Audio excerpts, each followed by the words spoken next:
You're listening to Southeast Radio's Business Matters with Karl Fitzpatrick in association with Wexford Insurances. Challenge us at Wexford Insurances 0818 31 30 30. I'm joined now by Frank Keane from Carlow I.T Wexford Campus. Frank, I know that you've spent many years working in industry before becoming a lecturer. Tell me a bit about your own career today, please. Right, Carl. Born in Kildare man. Did my leave insert in about 1970. And I got a cadetship with what was Irish Shipping at the time to train as a marine engineer. I went to Cork for 2 years to the old Crawford Institute as it was, which is now CIT, I suppose it has evolved. I went away then as a ship's engineer, working, as we described, deep sea throughout the world as an engineer. We did progressive exams while we were at sea, second engineer certificate and chief engineer certificate. Eventually I became chief engineer. The whole shipping side of things evolved and I ended up working on the ferries. I worked on the car ferries for quite a few years with Irish Ferries, working out of Rosslare, France, that sort of stuff, you know. In the meantime, I did a BSc as well through the Open University. It was the best means of doing it at the time because I was away most of the time, you know. So I did a BSc there. And then I was offered an opportunity in about 1994-95. I was offered an opportunity to manage an engineering firm associated with Irish Ferries, Rosslare Ship Repairs. I know subsequent to that you completed an MBA through Waterford Institute of Technology. Tell me a bit about that, Frank. It was one of the only options open to me at the time. I already had a core degree with a BSc, you know, and the next move was a level 9 degree, if possible. And I thought long and hard about it, and there wasn't much point in doing any more engineering degree. So I decided to go down the business route, and the MBA in Waterford was open to me. So a group of us actually got together and we went down to Waterford and we did our MBA over 2 years. And you know, MBA stands for married but absent. So it was a tough time for Catherine, but she stood by me as usual. But it was the process of doing the MBA was absolutely brilliant, and it really transformed my whole life, doing the MBA, you know. Tell me, what did you learn from the MBA? How did it change your perception on business coming out from that of going into it? Yeah, where do I start, Carl? I've learned since that there are a couple of business skills that you need the likes of technical skills, you need human skills, but you need conceptual skills too, you know. Now, I hadn't realised that I had all the technical skills I need to run the business. I knew everything there was to know about engineering, but I knew little or nothing about the conceptual side or the management side, setting the vision, all that sort of stuff, you know. The human side you need all the time because you're dealing with either staff or with customers or that sort of thing, you know. So it taught me to conceptually look at the business, look at the future, look at the strategy, and a lot of the things I'm lecturing in now evolve from that. Okay, and what courses have you lectured on since then? Now, there's been a huge variety of courses, obviously mostly all management related as such, you know. I also did some maths for architecture, which is something different, but lots of management courses. Entrepreneurship, innovation, leadership, strategy, motivation, all those areas of business I've lectured in Wexford Campus. And at the moment now I'm lecturing on the master's programme. There's a whole variety of stuff there too, you know, like innovation and entrepreneurship management. There's leadership and strategy. There's a thing called technology integration, which is how technology integrates with your business. And me, from an engineering background, I've probably come the full cycle now. I'm talking about how the engineering side of things can link in with your business too, you know. I'd like to drill down into some of those topics later on in the interview, Frank, but I know that you're currently working on a work placement programme. Tell me a bit about that. That's right, yeah. Our business students in Wexford Campus normally sit a 4-year honours business degree. And in year 3 of the degree, they go on a 12-week compulsory work placement. Now, this year we've had 30 students, which is quite a lot to find placement for within Wexford, you know. But luckily enough, all the students have gone on placement. They're all doing quite well on placement. And as part of the placement process, I visit each of these companies in turn while I'm out there, you know. And I see how the students are doing. And the students are marked in this placement. It's a threefold marking scheme, whereby the employer marks the student does a diary while they're on placement, and then the student produces some form of project which is of benefit to the company which they're in. So they would produce a marketing plan or or some sort of a business plan or something like that to help out the company that they're working for as a sort of a return, a thank you for doing their placement with that organisation. I know that you spent the last number of weeks out meeting these business owners themselves in relation to seeing what progress was being made in relation to the students. What feedback have you received from the business owners? Well, luckily enough, we're doing something right out there, and a lot of you out there now listening to the programme today must realise that ye are the future employers of our students in Wexford Campus, and sooner or later, within the next few years, you will be employing students from Wexford Campus. So, as a preamp to that, we like to send out students on a practical work placement and get them to learn a bit about a business. We try to recreate as much as we can in the classroom situation, but it doesn't always work out, and quite often you get the syndrome of like the rabbit being caught in the headlights of the car. When students go out to placement, they get a bit of a shock because it's a totally new experience for them. But we must be doing something right, because a lot of the customers, or the majority of the firms I've spoken to now, have been delighted with our students. Just from the perspective of that business studies degree programme you're running, from that perspective, if somebody wanted to go out and start a business after it, have they got the skill set to do that? Well, it's something, Carl.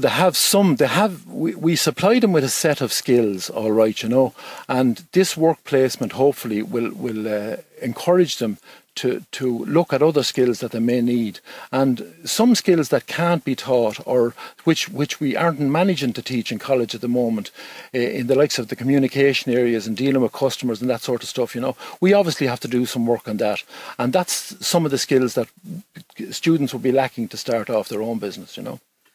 Just to cover some of the modules that you are teaching currently on let's say the Masters in Business programme, entrepreneurship, if we start with that, what do you think the key skills are for somebody to become an entrepreneur?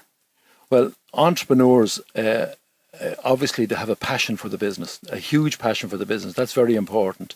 They must be able to take risks. Now, entrepreneurs, by their very nature, like to work autonomously, like to work for themselves, and they would be risk takers, but there's a big difference between taking risks and taking calculated risks. And a true entrepreneur will weigh up the pros and cons of each thing, but they won't be afraid to dip their foot in the water and take that risk. But they will weigh up the pros and cons of it before they do it, Now, an entrepreneur starting out in the business, they need a certain skill set. They need to be autonomous. They need to have the passion for the business. They need to be able to take the risks. Now, as that business succeeds, and hopefully it will succeed, there's a whole new set of skills that they have to learn, which they mightn't necessarily know, because managing mature business is entirely different from managing a startup business. How important is innovation in business today? It's vital, Carl, because it was Gary Hamel, one of the theorists, says that there's somebody out there with a bullet with your name on it all the time, So you have to be very careful and watch that bullet coming along. And if you don't innovate quickly and reinvent yourself, because the business life cycle, it starts off, you get a tipping point, the business takes off, and it's at that stage you should be thinking of your next move, not when the business reaches maturity, because it's probably too late then. And what's very important is first mover advantage. Obviously some people wait for the second mover advantage where they see the mistakes the first person has made. But more than likely, the first mover advantage, if you're first in there with your innovation, you'll make the big bucks from that business. How could a company go about innovating? Now, the whole innovation side of thing is a whole quagmire. And it'll depend on your skill base, your skill set, And as I said to you before, you'll have a certain technical skill to start with. Now, if you want to concentrate on that, fine. But as the business develops, you have to get more conceptual skills in there. So you have to think what your next move is going to be, And you should be, as your initial business starts off, it's up to you to be researching the next move and be prepared for it when it comes then, Is there any support available through Carlow I.T Wexford Campus in relation to innovation?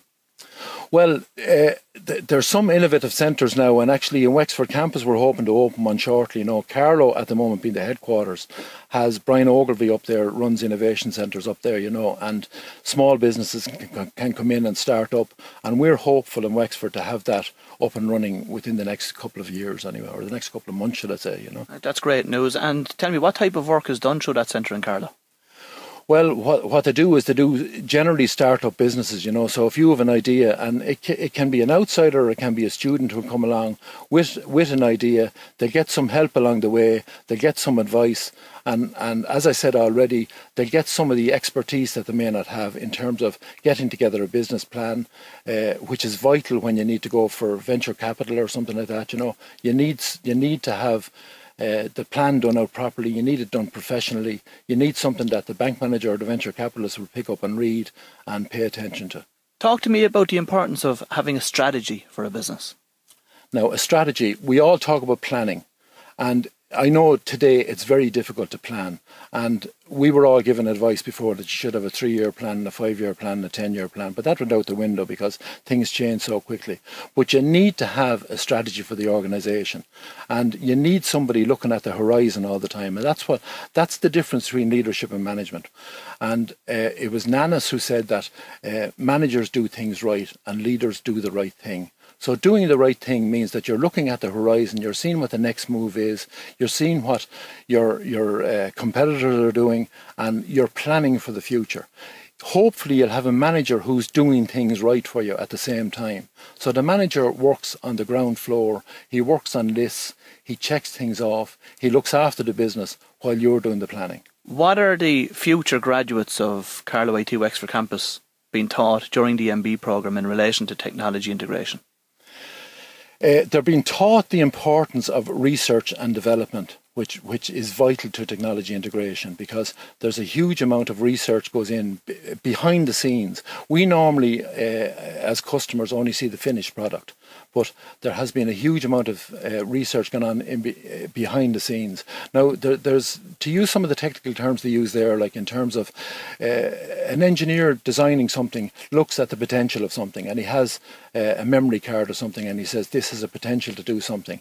But through the research and innovation, that you'll see what yield that will give you then, you know, because after a while it may not reach its full potential, and we'd hope that things will reach the full potential, but depending on how well it's designed and how well it's presented to the customer, we need to get the yield from it. So in other words, when you have your phone, you want to make sure that it'll seamlessly make phone calls for you. You'll be able to contact people whenever you need to contact them, all of that. Irrespective of what, you've no idea what technology is involved in it, and you don't really want to know what technology is involved in it, and you don't need to know what technology is involved in it. But what you need to know is that it'll work for you running your business. You touched on a subject there close to my heart, market research. What are your thoughts on market research, and do you think that businesses out there today spend enough of time researching their markets? I don't think so, Carl. Businesses, but they're becoming more aware of it now. Through the economic climate, they're becoming more aware of it. And luckily enough, they're beginning to embrace technology to do that. And a lot of market research, e-marketing is very strong at the moment now. And we're trying to push this in college too, that students do a lot of e-marketing. And using the likes of Facebook and Twitter and all that sort of stuff. To give an example, a few years ago, Facebook was banned in the colleges. It was blocked from all colleges. And now it's actively encouraged, you know. And Facebook, when it started out in Harvard many years ago, it blocked off the system there completely and they banned it. But now, who would have seen then that is now one of the strongest marketing tools that people are using out there? It's easy to use. The younger generation especially are more au fait with it, and you reach a huge customer base with it. Frank, at lots of different business events that I've attended over the last 12 months and lots of business owners that I've spoken to at these events, I'm constantly hearing that two of the major problems they're having in their own businesses, with the exception of cash flow and sales, are certainly to do with staff.